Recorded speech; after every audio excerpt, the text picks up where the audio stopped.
Maestros, pues continuamos con el trayecto formativo de aritmética organizado por la Asociación Nacional de Profesores de Matemáticas en este 2021. A continuación, les voy a presentar al siguiente ponente, que es el maestro Rubén Alejandro Águeda Altúzar. Él es matemático de profesión, tiene estudios sobre enseñanza y filosofía en las matemáticas, experiencia docente en ciencias de alrededor de 14 años, principalmente en los niveles medio superior y superior. Su trabajo se ha desarrollado en instituciones del centro del país, como la Universidad Nacional y la Unidad de Guanajuato del Instituto Politécnico Nacional. Actualmente labora en el Tecnológico Nacional de México y la Universidad de La Salle Bajío. Pues le damos una esplendorosa bienvenida al profesor Rubén Alejandro Águeda Altúzar, quien nos presentará una interesante ponencia. Adelante, maestro Rubén. Muchas gracias, maestro. Gracias, maestros, por el espacio. Buenas tardes. Espero se encuentren muy bien.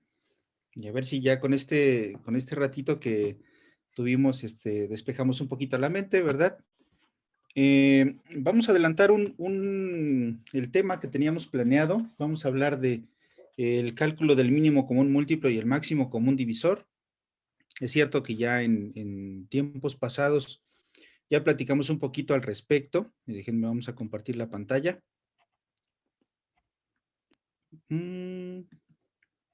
Creo que si me apoyan, maestros, creo que no me deja compartir. Adelante, Ya está. ya puede. Ok, muchas gracias, maestros.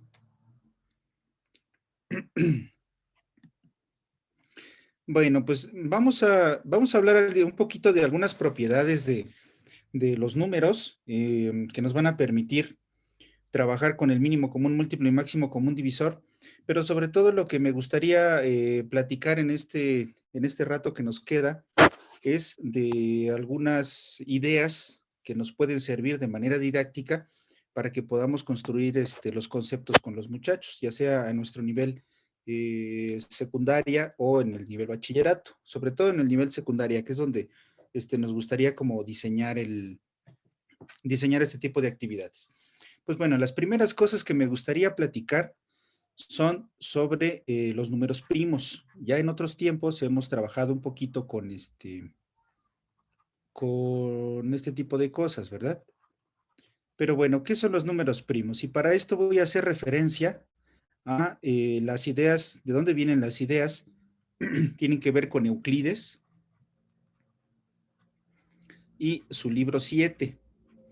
Como todos ustedes saben, pues Euclides tiene mucha historia, tiene mucha importancia tanto en cuestiones didácticas como en matemáticas formales inclusive, porque una de las grandes ventajas, uno de los grandes aciertos de Euclides en la época clásica fue el dar el salto del tener conocimientos prácticos de geometría, como se sabe que lo tenían, por ejemplo, los egipcios. Lo que hace Euclides es saltar de esa parte de conocimientos prácticos, que quiere decir, digamos, los conocimientos que tenían los egipcios como el diseño de algunos terrenos, la elaboración de algunas digamos, los egipcios se les desbordaba el Nilo, ¿verdad? Y empezaban ellos a volver a construir los linderos de sus tierras para poder saber dónde comenzaba un terreno y dónde terminaba el otro. De hecho, la palabra geometría tiene ese origen, ¿verdad? El geos y metrón, que es la medida de la tierra, es por ese tipo de conocimientos. Lo que hace Euclides, a diferencia de los egipcios, es, como ustedes ya seguramente saben también, es organizar y sistematizar todo ese conocimiento y analizar qué conocimiento venía a partir de otro. Entonces, en cuanto en el libro 7 de los elementos, si ustedes ven por allí alguna edición de los elementos en español, no duden en conseguirla, por favor, quédensela. Yo tengo por aquí esta edición, vean, es una edición muy bonita de Editorial Gredos. En algunas ferias de libro en tiempos pasados aparecían incluso en descuentos esos libros. Es muy interesante leer a Euclides y rastrear en ese libro cómo se habla de los números primos, porque para empezar hay muchas ideas detrás de todo esto y vamos a ir poquito a poquito. Por ejemplo, para los griegos, para Euclides, un número tenía que ver con la idea de pluralidad. ¿Qué quiere decir esto?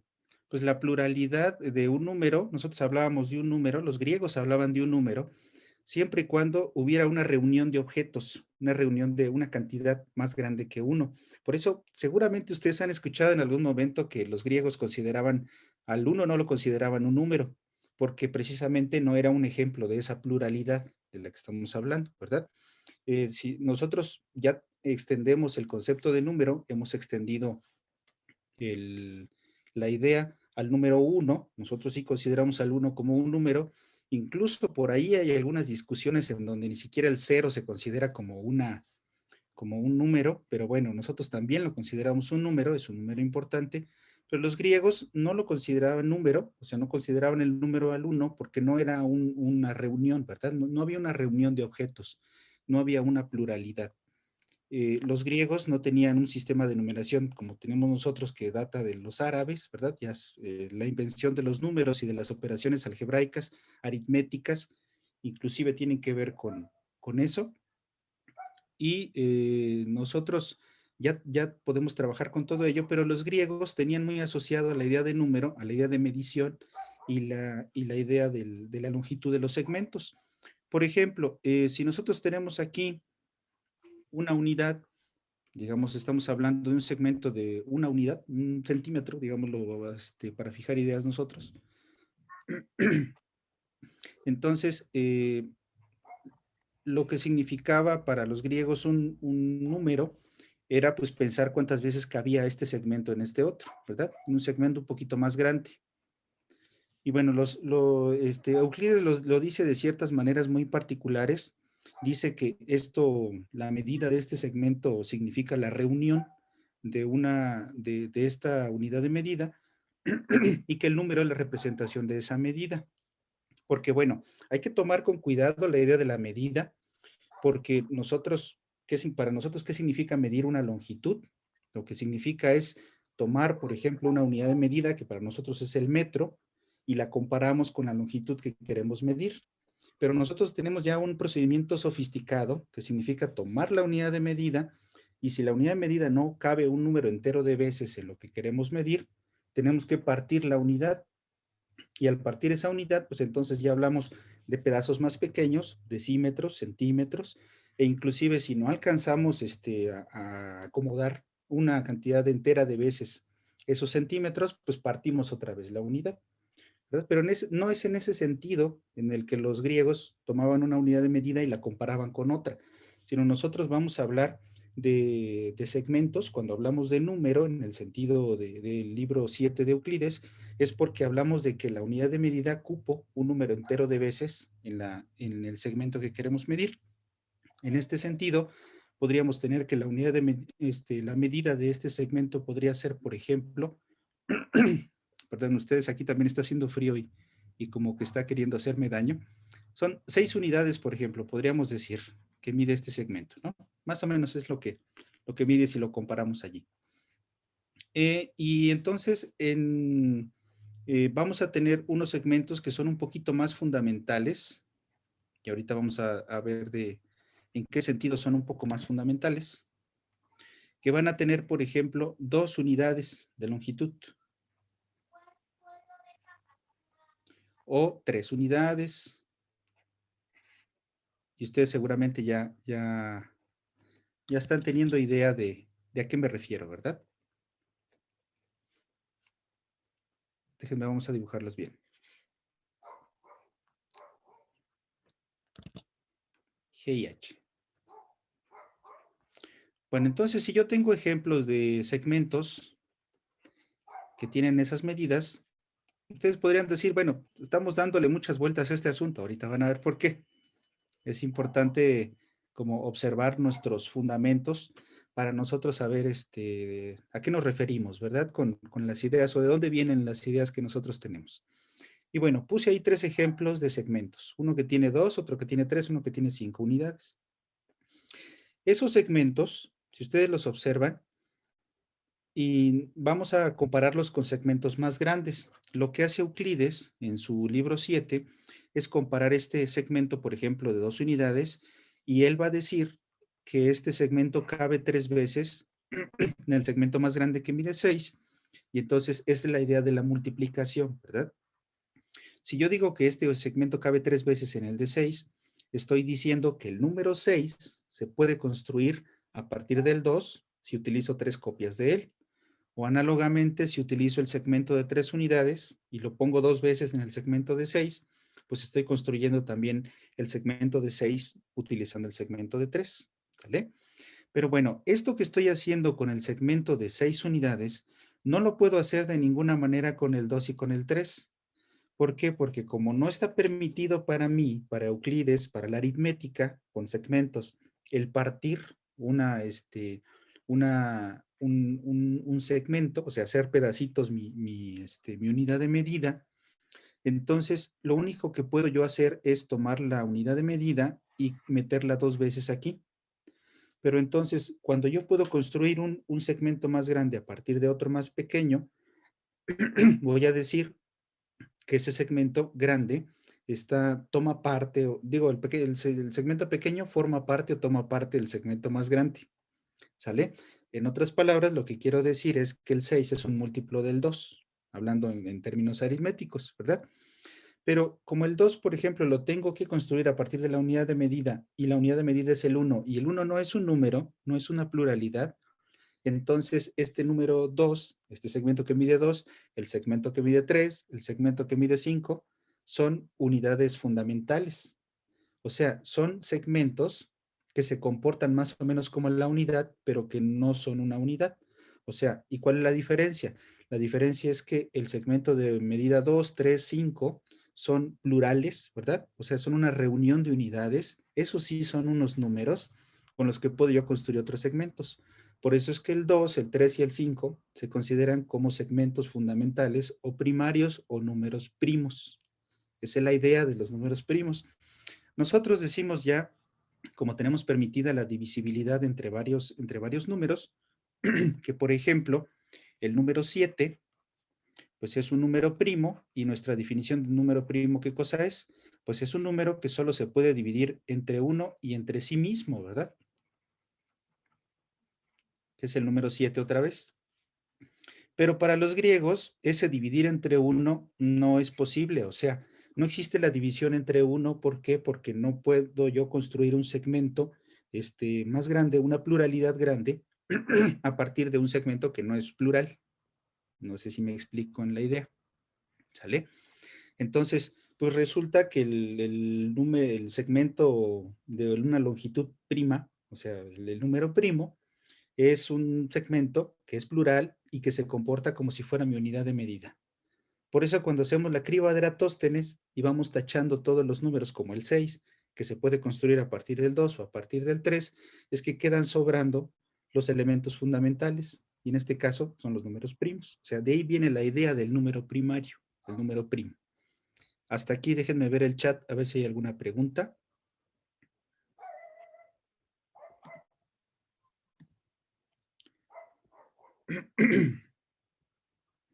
Creo que no, ¿verdad? Bueno, ¿se entiende esta idea, maestros? Podría parecer mucho, mucho rollo, pero normalmente el elaborar estas ideas cuesta un poquito de trabajo, ¿verdad? Como yo normalmente les digo a mis alumnos, a veces soy muy hablador, por decirlo de alguna manera, y la gente se va con la idea de que lo que estoy diciendo es como muy sofisticado, pero no, ¿verdad?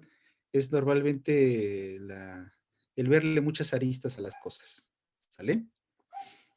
Bueno, ¿y por qué hablamos de este tipo de cosas? Porque eh, entonces, en resumen, tenemos como dos maneras de hablar de una medida, ¿verdad?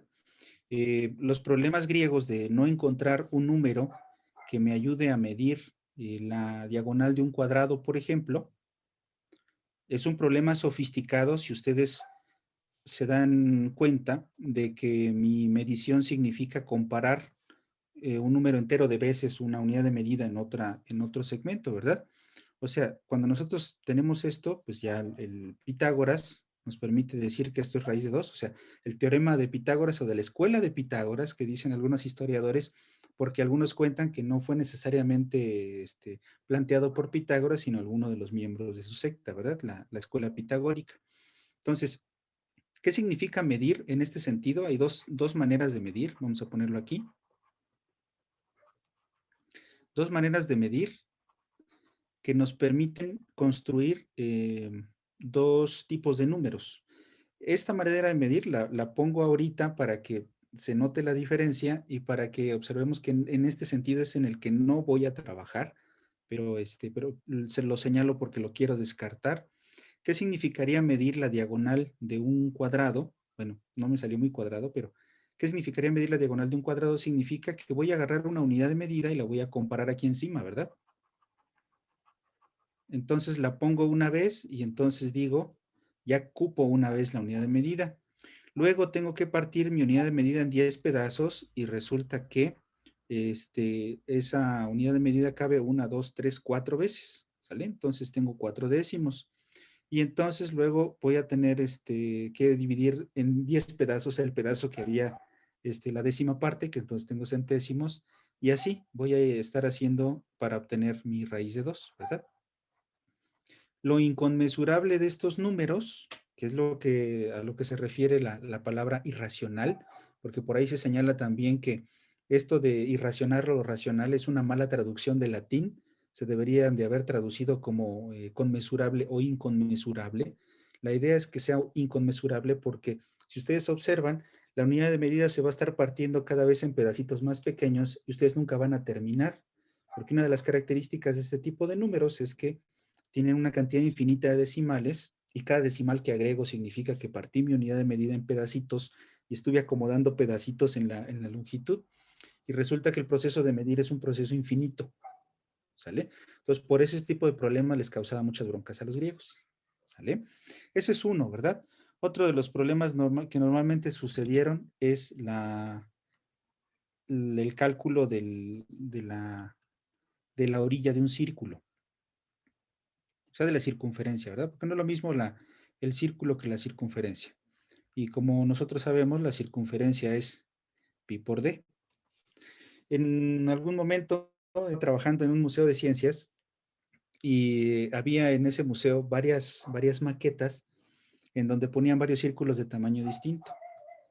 Entonces, la maqueta tenía, por ejemplo, aquí una cadena que ustedes tenían que acomodar en la circunferencia y luego tomaban la cadena y la medían para que vieran ustedes que la diferencia, bueno, la división entre la circunferencia y el diámetro del círculo nos daba normalmente pi. ¿Vale? Entonces ponía varios círculos diferentes y en algún momento le explicaba a un señor y yo le decía, oiga, pues es que usted toma la cadena, lo divide entre el diámetro y siempre le va a salir el mismo número. Pero resulta que el número que usted no puede medir en el mismo sentido en el que no se puede medir con procedimientos finitos la raíz de 2, ¿verdad? Entonces, por ahí el señor estaba muy emocionado porque ojalá, me gusta pensar que en algún momento fui capaz de construir la idea, ¿no? Con el señor y con su hija. Y yo le decía, bueno, inclusive si usted considera un radio enorme como el de la Tierra y suponiendo que la Tierra es una esfera y la corta y tiene un círculo, pues entonces también va a pasar lo mismo, ¿no? Es como la idea de la proporcionalidad, porque en la misma manera en la que va incrementando el diámetro, también se va incrementando la circunferencia, ¿verdad? Entonces, es impresionante que aquí haya surgido un número que no se puede calcular con procedimientos finitos. Ustedes lo saben, ¿verdad? No sé qué más es pi, no me sé tantos decimales de pi. Y pues bueno, hay muchas historias ahí alrededor, ¿verdad? Que hay gente que incluso tomó los decimales de pi, le va asignando una nota musical e incluso hay piezas musicales construidas a partir de todos los decimales de pi o de la razón áurea, que también son números de esta naturaleza, etcétera, ¿verdad? Pero bueno, esta es una manera de medir, o sea, por eso lo señalo, en la que no me va a generar como las cuestiones aritméticas. Ahondo tanto en el tema para que más o menos quede claro que no es en este sentido que estamos hablando de la comparación de una unidad de medida en otras,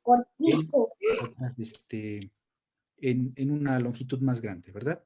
Entonces, esta manera de medir nos genera decimales, pero incluso genera decimales ahí abominables, ¿verdad? Con una cantidad infinita de decimales que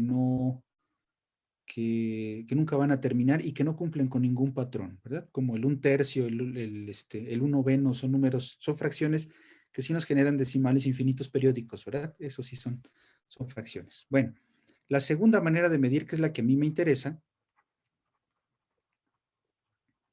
es no tanto de lo que acabo de hacer es como agarrar la unidad de medida y partirla en pedazos, o sea, es como hablar hacia el interior de la unidad de medida, por decirlo de alguna manera. Cuando la unidad de medida busco acomodarla a un número entero de veces, estoy hablando de aritmética en el sentido griego, ¿verdad? Entonces, la aritmética de los griegos, de Euclides, va a ser comparar esas unidades de medida con, con otros segmentos más grandes, ¿sale? Y en este sentido es que los números primos, serían estos. Los griegos, como decíamos, no consideran a esto un número y mucho menos es primo, ¿verdad? Si es un número, pues no puede ser primo. Por eso es que esa notación, esas definiciones se conservan todavía a la fecha, ¿no? El 1 no se considera un número primo, se consideran primos el 2 en adelante. Inclusive por ahí hay algunas notas históricas en los elementos en donde dice que el Euclides consideraba como primos del 3 en adelante, ¿verdad? Los segmentos que no se podían subdividir con otra pluralidad, ¿verdad? Pero que inclusive Aristóteles sí ya considera el 2 como un número primo. Bueno, hay muchos otros textos por ahí muy bonitos. La historia es muy amplia y pues uno normalmente se pierde, ¿no? En esas noches de desvelo en que uno no tiene nada que hacer o no puede dormir y ya se pone uno a leer a los griegos, ¿verdad? Ya para no dormir definitivamente. Bueno, entonces, ¿por qué menciono todo esto? Porque en este sentido, los números primos son como los bloques que me van a permitir construir los otros números. O sea, son las pluralidades fundamentales que permiten construir los segmentos más largos, o si lo quieren ver de esta otra manera, me permiten construir a partir de la multiplicación los otros números más grandes, ¿verdad? ¿En qué sentido podemos pensar esto? Bueno, me hubiese gustado estar de manera presencial y hubiéramos hecho a lo mejor algún montón de tarjetas y podríamos mostrarles a los muchachos cómo construir los números, inclusive yo creo que desde la primaria, con varias tarjetas, ¿verdad? En vez de reunir segmentos, podríamos reunir tarjetas y decir que estamos construyendo otro número a partir de la multiplicación. Entonces voy a ejemplificar, por decir algo, aquí un número, o sea, en este sentido vamos a decir que estoy construyendo aquí, que estoy construyendo el 2 al cuadrado por 3 por 5, o sea, 3 por 5, 15 y por 4 estoy construyendo el 60, ¿sale? Una pluralidad, un número, un segmento de longitud 60 unidades, es intrascendente que tenga 60 unidades, ¿verdad? Porque, digamos, solamente es una referencia. Está construido a partir de estos tres segmentos, ¿vale? Entonces, por eso es que los números primos son tan importantes. Incluso en seguridad cibernética, normalmente cuando se cifran los mensajes o, cómo funcionan las cuentas de seguridad en los bancos, tienen que ver con números primos muy grandes. Entonces, si nosotros tenemos un número muy grande y lo queremos dividir en números primos, pues un programa de cómputo normalmente lo puede hacer, pero cuando hay un primo muy, muy grande, al programa le cuesta mucho trabajo. Entonces, ese costarle trabajo es lo que hace que una clave sea segura, ¿sale? Pero bueno, eso tiene que ver con teoría de código, se le llama a esa parte de las matemáticas. Y bueno, si yo construyo los números de esta manera, entonces estoy trabajando de manera algebraica. O sea, estoy siendo como las mamás que nos dan algo de comer y nosotros no nos los comemos, nos los vuelven a guisar de otra manera y entonces ahora sí, ¿verdad? Así como le hacía mi mamá con mis chayotitos con huevitos, ¿verdad? En fin, lo que estoy haciendo es trabajar, le estoy poniendo números. En realidad estoy usando símbolos familiares para quien está viendo este tipo de actividades, pero en realidad estoy trabajando como con cuestiones algebraicas, ¿sale? Esa es la idea del número primo para Euclides. O sea, esa es la idea de no poder dividir mi número. No sé si me explico. El 2 ya no lo puedo partir, es una entidad fundamental, es una pluralidad, porque si lo parto, entonces ya convierto al número, lo convierto en pedazos del uno, que no es un número, ¿sale? Entonces, aquí estaría hablando, por ejemplo, de x cuadrada por y por z. O sea, estos son como los fundamentos de lo que les quiero platicar enseguida, ¿vale? Entonces, tratar a un número, o sea, es eventual, en este caso es una mera casualidad que yo pueda expresar el 60 a través de esto, porque lo que yo quiero es centrarme, poner mi atención en cómo se descompone el número a través de estas entidades. Si yo no sé quién es X, ni quién es Y, ni quién es Z, pues entonces estoy hablando como de los bloques o de la manera de construir mi número utilizando estas partes. ¿Sale? Y bueno, vamos a ver algunas propiedades entonces, o vamos a ver en qué sentido vamos a utilizar todo esto para calcular el mínimo común múltiplo y el máximo común divisor. Entonces, primero, máximo común divisor.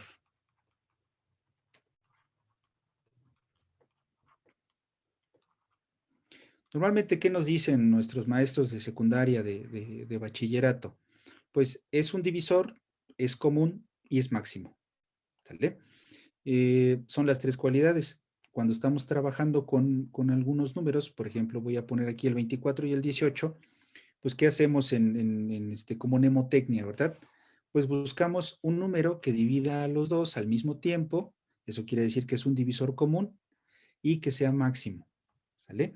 Esa idea de que sea máximo normalmente a los muchachos les cuesta mucho trabajo, inclusive en el lenguaje, no me dejarán mentir, cuando uno les dice, tráeme al menos dos, cuando mucho tres, dos o más. En mis cursos de probabilidad, en donde normalmente se les pregunta, calcula la probabilidad de que al menos dos monedas hayan caído en águila, ¿no? Profe, ¿qué quiere decir al menos dos? Profe, ¿qué quiere decir cuando mucho? Bueno, la idea del máximo pareciera ser que cuesta un poco de trabajo, ¿verdad? Y vamos a ver en qué sentido la vamos a aplicar. Yo creo que es como el punto más importante de todo esto. En fin, entonces, ¿qué hacíamos recordando el método para calcular el máximo común divisor? Pues cuando nos poníamos en automático, inclusive yo hace unos años todavía hacía esto, eh, veo cuáles son los divisores primos, ¿verdad? O sea, porque son los fundamentales, son los bloques que me van a permitir construir esto. Entonces, calculo la mitad, me quedaban 12 y 9. Luego tenía la necesidad, para poner un orden, a veces conviene como decir, voy usando el número primo hasta que ya no lo puedo usar más y entonces me paso al siguiente primo por mantener un orden, porque sea didáctico, porque todos estemos convenidos en el mismo procedimiento, ¿verdad? Y en este caso pongo la mitad, me queda 6 y 9, pero ya no voy a marcar los números que no dividen a los dos al mismo tiempo, porque como estoy hablando de un divisor común, si el número no divide a los dos, pues no me interesa, ¿verdad?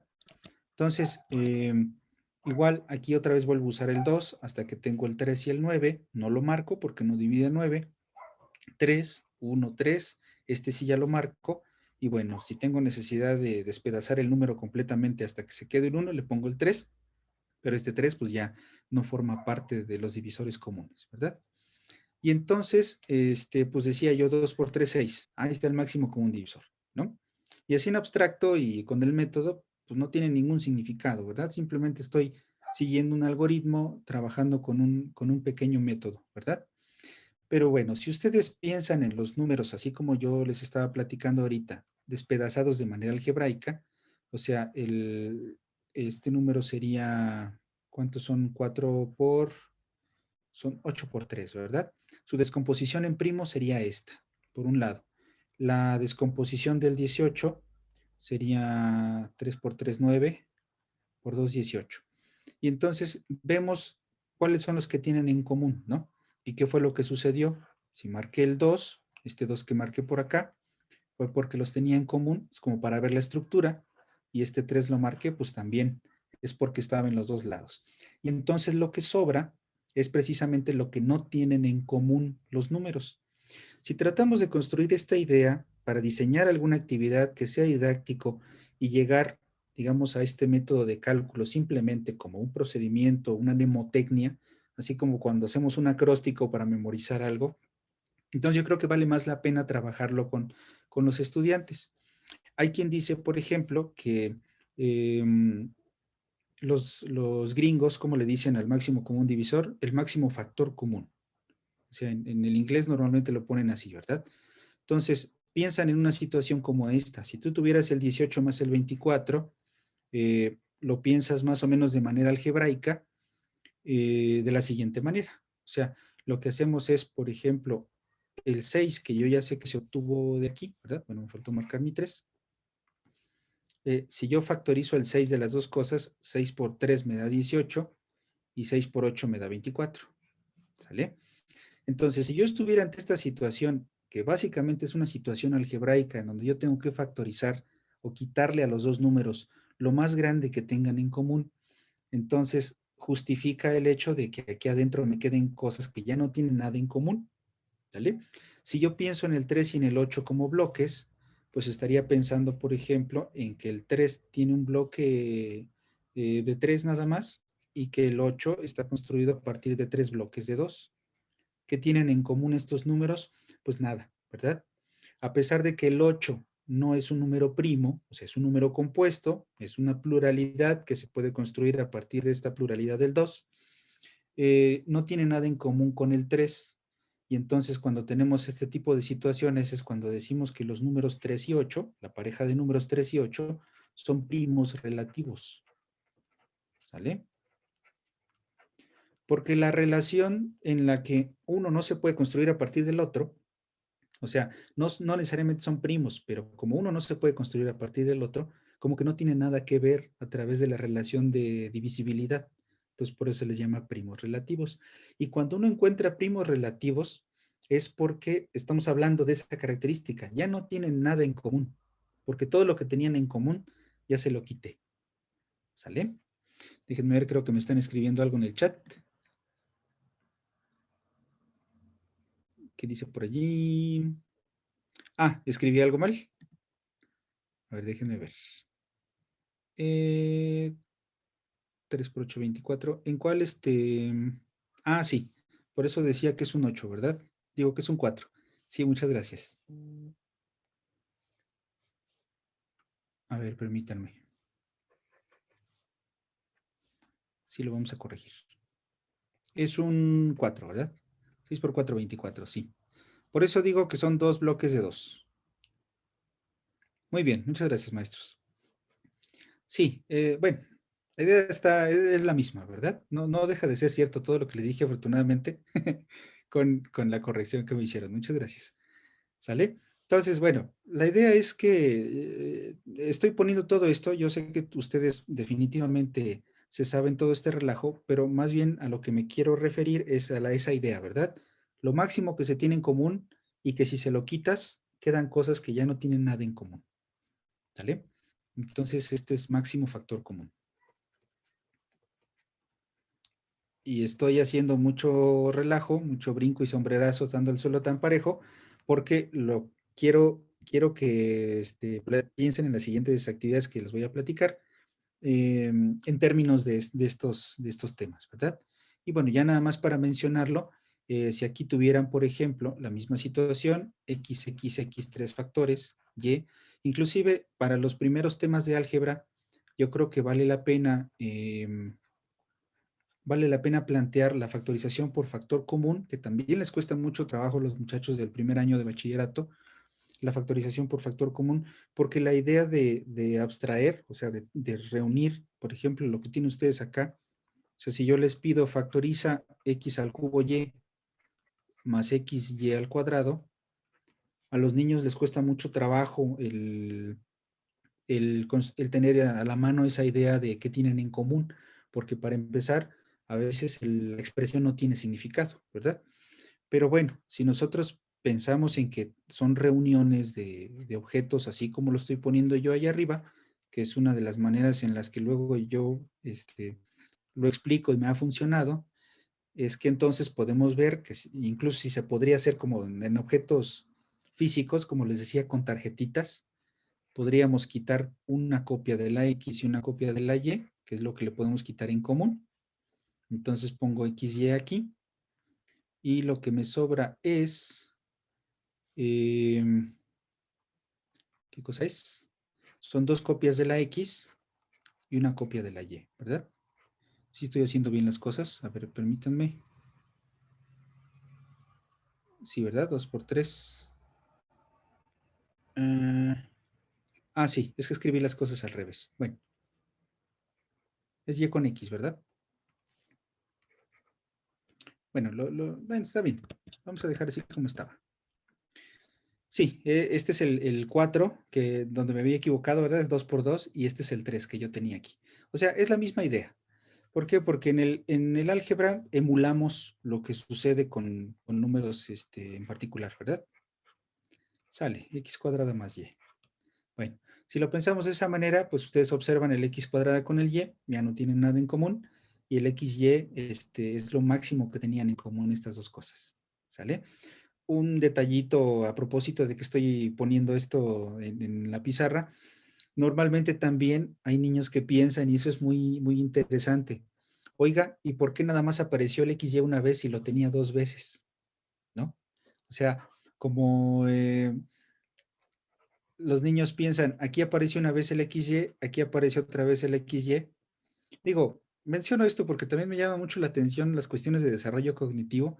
Entonces es súper interesante observar a los muchachos cuando uno les está platicando algo que para uno es muy, muy común a lo mejor porque ya pasó uno por allí varias veces y a veces hasta hemos pasado usando como las mismas técnicas.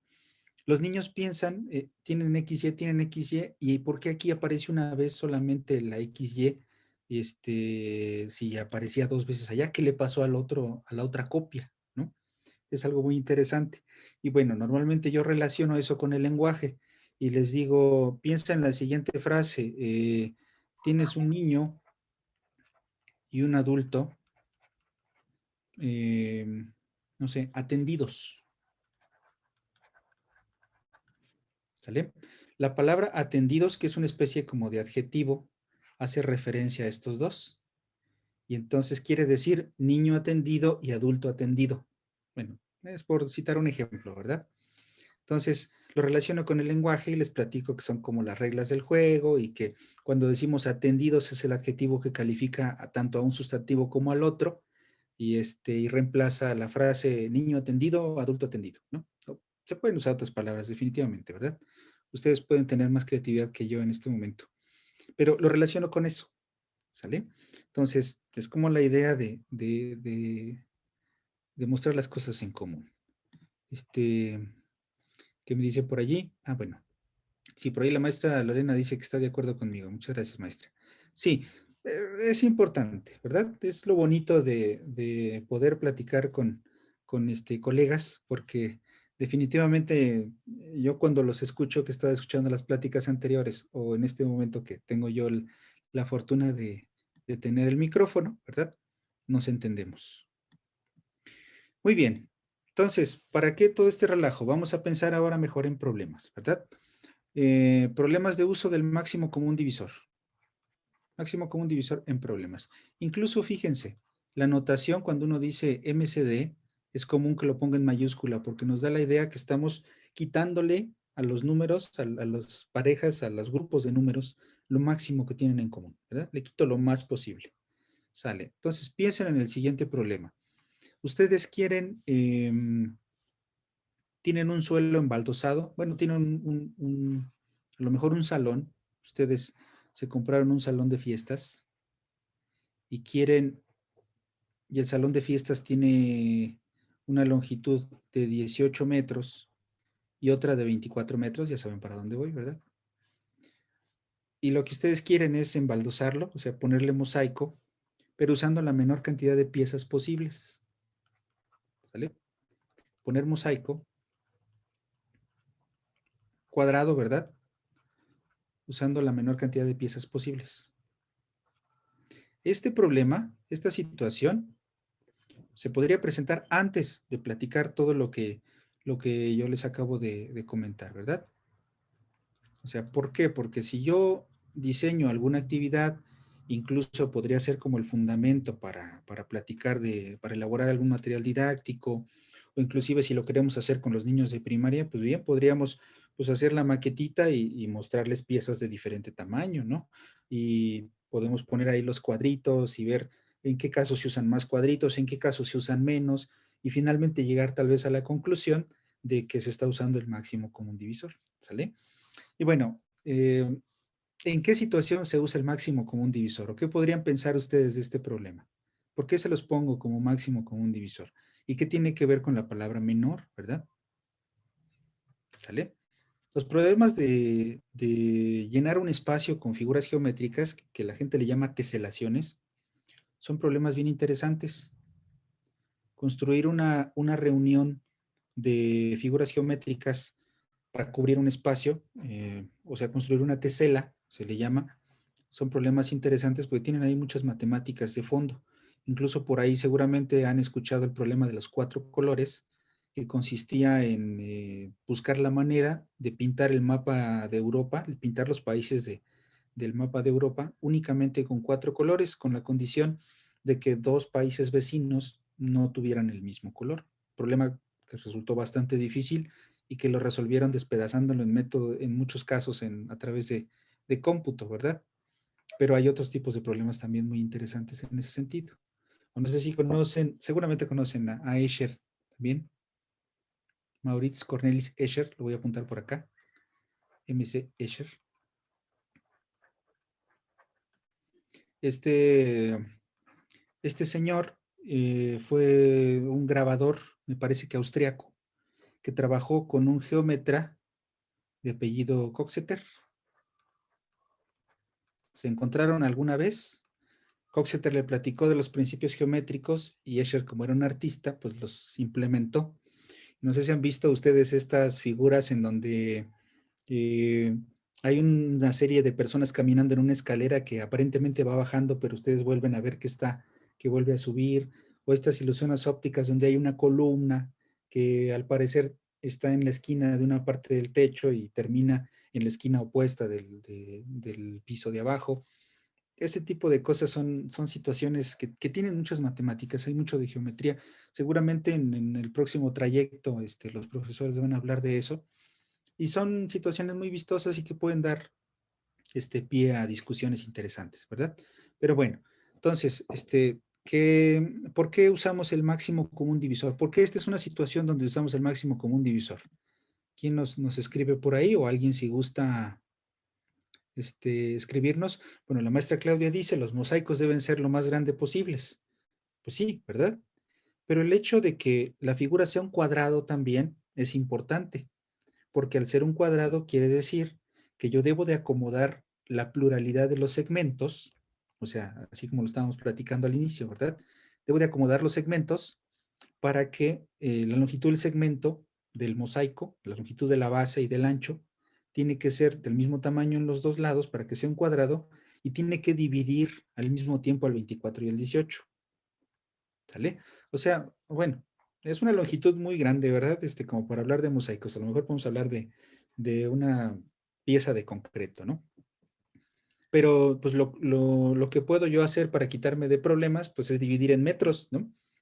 Una cuadrados de longitud de 1 metro, pongo 24 de acá, 18 aquí y ya se acabó, ¿verdad? Pero ahí no estoy usando la menor cantidad.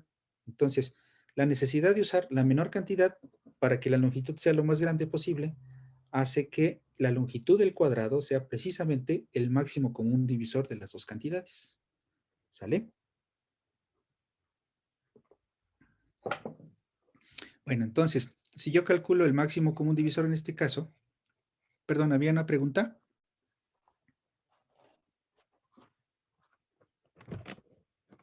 ¿Algo escuché por allí? ¿No? Ya estoy escuchando voces. De tanto que le digo a la gente que son como sesiones espiritistas, luego las videollamadas, a lo mejor sí ya tengo un espíritu chocarrero por aquí.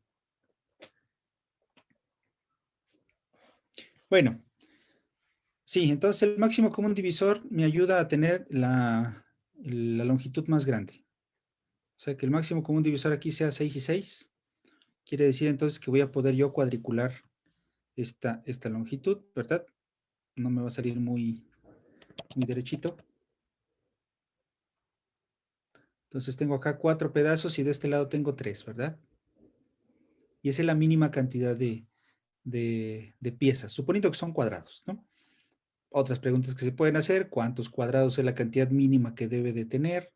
Y bueno, tiene que ver con el máximo común divisor. Ok, es un problema que se puede utilizar. Otro problema interesante es el de un video que tengo por aquí. Vamos a ver si lo podemos mostrar. Bueno, ahorita en una pausa lo ponemos. ¿Dónde más utilizamos el máximo común divisor? Piensen ustedes esta es una situación 1, ¿verdad? Situación 2, en la simplificación de fracciones. ¿Sale? Si yo quiero simplificar una fracción de estas, pues bueno, obtengo su máximo común divisor. Yo sé que ese es un 6 por 4, un 6 por 3, ¿verdad? Y ya puedo cancelar el máximo común divisor y me queda el 4 con el 3. ¿Sale? Este juego también se puede asociar con lo que estábamos platicando hace un momento, ¿verdad? Del 24 más 18, que es el 6 multiplicado por el 3 más 4. ¿Sale? Entonces, otra vez, los que están aquí adentro no tienen nada en común y esto es lo más que le puedo quitar en común. Lo más que le puedo quitar en común es el máximo común divisor y los que están aquí ya no tienen nada que ver entre sí. O sea, y es una fracción simplificada, ¿verdad? Bueno, es otra situación. Y hablando en cuestiones lógicas, creo que ya le di muchas vueltas al asunto. Ahorita vamos a hacer algunos ejercicios para que yo no esté como periquito, ¿verdad? Una tercera situación podría ser la siguiente. Dijimos el 24 es 2 por 2 por 2 por 3. Y el 18 fue, ¿qué dijimos? 2 por 3 por 3. Sí. Entonces, también se pueden construir ese tipo de ideas con diagramas de Venn. ¿Sale? O sea, podríamos pensar aquí los divisores primos del 24. O sea, es como para construir esa idea de lo común y lo que no tienen en común. Y aquí los divisores del 18. Entonces, en los divisores del 18 ya vimos que el 2 por 3 es el máximo común divisor. El 2 y el 3 están aquí en común. Aquí estos dos pueden estar de este lado y aquí va a quedar un 3. ¿Sale?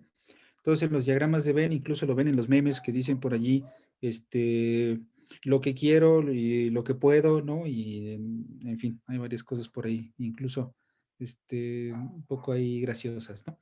Entonces, lo que queda en la intersección, lo que tienen en común, es el máximo común divisor. ¿Sale? Entonces, otra vez, aquí en esta región debe de haber cosas que ya no hay aquí, o sea, tienen que ser ahí primos relativos y lo de en medio, pues ya no, es precisamente el máximo común divisor. Bueno, ¿qué más?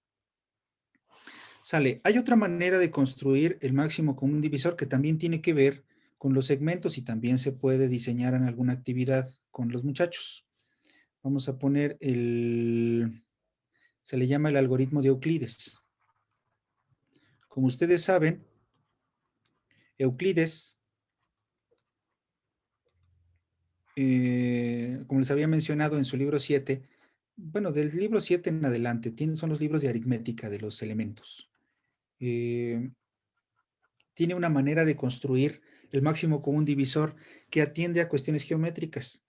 Si nosotros lo presentamos como, como un procedimiento, que es lo que significa un algoritmo, ¿verdad? Una receta, lo presentamos de manera aritmética, puede parecer medio esotérico, pero si lo pensamos en términos geométricos, es bastante normal. ¿Sale? Bueno, vamos a poner un ejemplo. Supongan ustedes que yo quiero calcular el máximo común divisor del 75 y el 108. ¿Sale? Son dos números que en apariencia no sabemos qué es lo que tienen en común. Entonces, ¿qué hace Euclides o cómo funciona su algoritmo? Euclides hace lo siguiente. Vamos a ver si me alcanza la pizarra. El primer paso es dividir el 108 entre el 75. ¿Sale? O sea, tomamos el número mayor y el número más pequeño para ver cuántas veces cabe el pequeño en el más grande. Entonces, cabe una sola vez y lo que nos queda son 33. Volteo a ver para acá porque ya tengo aquí mi acordeón, ¿verdad? Para no tardarme demasiado. Y entonces, este residuo, que evidentemente tiene que ser más pequeño que el 75, me proporciona otra pareja de números con la que yo puedo hacer lo mismo. ¿Sale? O sea, voy a trabajar ahora con el residuo y con el número más pequeño, porque de alguna manera como que el mayor ya lo despedacé. Es como la idea. Ahorita vamos a ver el fundamento de esto. Entonces, 75 lo divido entre 33 y toca a 2, ¿verdad? Son 66. Aquí me hacen falta entonces 9. Y otra vez tengo la pareja 33 y 9. Entonces, nuevamente, 33 lo divido entre 9, ¿verdad? Déjenme hago bien las cosas. Y me toca a 3, 27 sobran 6. Otra vez la pareja 9 con 6. Bueno, el más grande con el residuo toca 1, sobran 3. Y entonces el 6 lo divido entre 3, toca 2 y queda 0. En el momento en que me da un 0, lo estamos poniendo aquí, ¿verdad? En el momento en que me da un 0, yo ya sé que el máximo común divisor es este vato de acá. El 3. Y ese es el algoritmo de Euclides. Si lo ven de alguna manera y lo razonan como que buscando el fundamento, se ve medio esotérico, ¿no? Pensando en números. Entonces, si lo pensamos en segmentos, vamos a platicarlo un poquito. A ver, creo que por ahí hay una pregunta.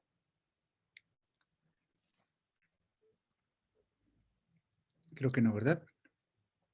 Entonces, en este caso, ¿cuál es la idea? Fíjense lo que estoy haciendo. Segmento grande de 108, segmento chico de 75, ¿verdad? Lo comparo y me sobra un pedazo. Ese pedazo lo comparo con el más pequeño y así me voy. Entonces, lo que estoy haciendo en el fondo es comparar el segmento de 108, veo cuántas veces cabe el de 75 en el de 108, ¿verdad? Cabe una vez y me sobra esta región, que son 33 unidades, ¿verdad? Luego tomo estas 33 unidades y las comparo aquí y me sobra otra región, ¿verdad? Que es el de 9. Perdón, sí, este de 9 lo comparo con el 33 y así voy haciendo las comparaciones hasta que llego a la unidad fundamental. Es un procedimiento geométrico. Si lo analizamos en ese sentido, así nos queda el máximo común divisor. ¿Sale? Pero bueno, también puede funcionar para como otro método diferente para construir el máximo común divisor. ¿Sale? El 108 dice 18. Ah, sí. Por eso digo que es 108. Sí, ustedes disculpen, luego me pongo de intenso ahí con la plática y llegamos a algunos errorcillos. Bueno, en fin, eso es como la idea del máximo común divisor. En el mínimo común múltiplo, las cosas son un poquito más fáciles, ¿verdad? Tenemos, por ejemplo, es parte de la emoción, dice la maestra Lorena. Sí, exacto. Bueno, en el mínimo común múltiplo no es tan esotérico, ¿verdad? En el mínimo común múltiplo tenemos ese tipo de problemitas en donde tenemos, por ejemplo, 3 barcos o 2 barcos que hacen varios viajes, ¿verdad?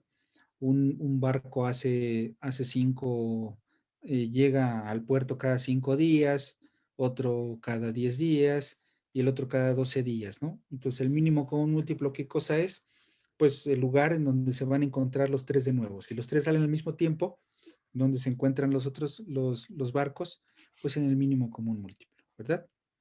Y bueno, para el mínimo común múltiplo, si hablamos de los bloques con los que se pueden construir los números, ya con esto voy a terminar, porque creo que por ahí ya estamos sobre tiempo. Un número lo voy a construir con el 5, el otro número lo voy a construir con 2 por 5, ¿verdad? O sea, con un bloque del 2 y otro bloque del 5. Y el otro número lo voy a construir con 3 bloques del 2, bueno, 2 bloques del 2, 4, y un bloque del 3, ¿verdad? Entonces, el mínimo común múltiplo, si trabajamos con bloques, lo que nos hace es, bueno, aquí hay que hacer este tipo de preguntas. ¿Qué tiene él que no tenga yo, verdad? En ámbitos amorosos esta pregunta puede resultar muy frustrante para uno, pero en este sentido es como la pregunta adecuada, ¿verdad? Porque vamos viendo qué puede ofrecer cada uno de los números, hablando de los bloques, como para llegar a un punto de encuentro, ¿verdad? Entonces, ¿cuál es la idea del mínimo común múltiplo? Recolectamos todas las piezas, ¿no? Diferentes y las tomamos en las máximas cantidades que haya que tomarlas, ¿verdad? ¿Por qué? Porque si ustedes observan el barco, le vamos a poner nombre, ABC. Entonces, esos son los barcos ABC, ¿verdad? Si ustedes observan qué tiene el C que no tiene el B, pues es un 3 y un 2 más, ¿verdad? ¿Qué tiene el B que no tiene el A? Pues tiene un 2 y así, ¿no?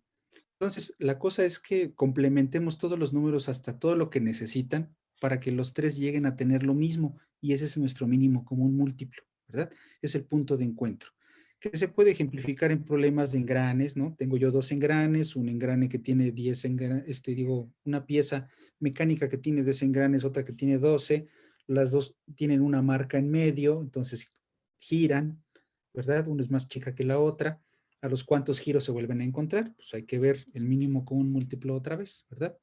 Entonces, en este caso, ya con esto vamos a terminar, porque creo que fui muy chorero el día de hoy y y ya estamos ahí sobre el tiempo. Eh, tenemos, por ejemplo, tengo yo dos copias del 2, entonces debo de completar los demás números a que tengan dos copias del 2. Le pego una copia del 2 y aquí necesito pegarle otras dos copias, ¿no? Ahí está. Sale. Una copia del 3, todos deben de tener una copia del 3, sale, ahí ya la tengo, aquí le pongo una copia del 3, aquí le pongo una copia del 3. Y a este vato le falta una copia del 5, ¿no? Como les digo, ¿qué tiene el que no tenga yo? Sale el 5. Hacemos la multiplicación, pues evidentemente nos va a dar lo mismo para todos, porque los tres números ya están completados a que todos tengan lo mismo, ¿verdad? Y entonces el mínimo común múltiplo, ¿qué cosa es? Pues es 2 por 2, 4, por 3, 12, por 5, 60, ¿no? Y entonces yo puedo decir que si los tres barcos salen al mismo tiempo, a los 60 días se van a volver a encontrar por primera vez. Y esta es la idea del mínimo, ¿sale? Porque como lo estoy completando con los elementos fundamentales, con los números primarios, los primos, entonces el hacer este bloque de completaciones, por decirlo de alguna manera, tenemos ya el número en el donde van a coincidir por primera vez. Entonces, el mínimo común múltiplo es el lugar donde coinciden por primera vez, pero es el número que me dice cada cuánto van a coincidir, cada 60 días, cada 2 meses, ¿verdad? Entonces, lo que le va haciendo falta también tiene que ver con el máximo común divisor. Y bueno, lo que va a quedar ya de tarea es ver por qué el máximo común divisor, tareita. A mis alumnos de ingeniería se asustaban cuando yo les decía tareita porque me decían, Rubén, alucino tus tareitas. Bueno, es que les dejaba ahí cosas sofisticadas para pensar, pero ustedes son mucho más listos. Máximo común divisor multiplicado por mínimo común múltiplo de dos números, pensando que tengo dos. Bueno, déjenme lo escribo bien. Ya por las prisas ya no lo estoy escribiendo bien. Máximo común divisor de dos números A y B multiplicado por el mínimo común múltiplo de A y B es lo mismo que la multiplicación de los dos números. ¿Sí es cierto eso? Bueno, piénsenlo. Es una propiedad de la que por ahí me parece que habló al final el maestro Higinio. ¿Y por qué sucede eso? Pues piénsenlo en términos de los bloques, ¿verdad?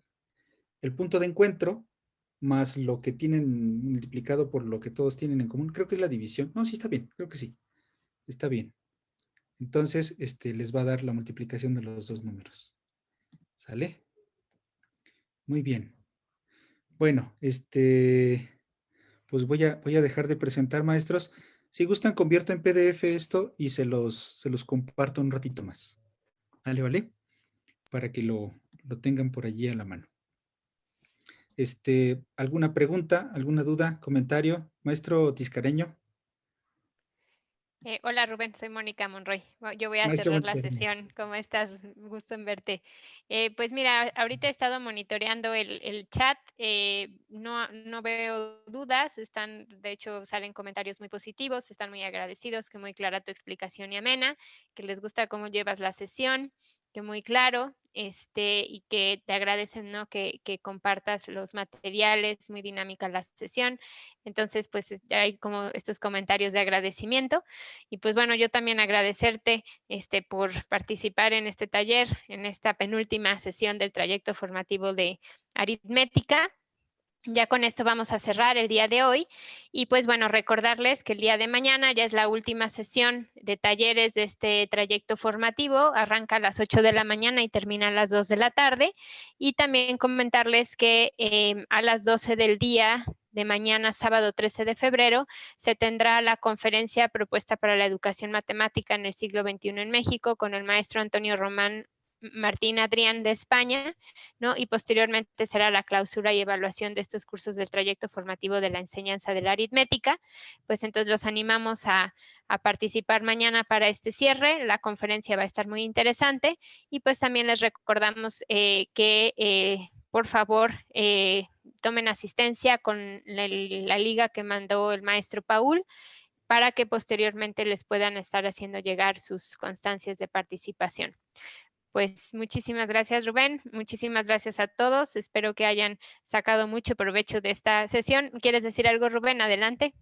Sí, sí, muchas gracias. Solo que me den un minuto para compartirles la liga de las pizarras que acabo de generar.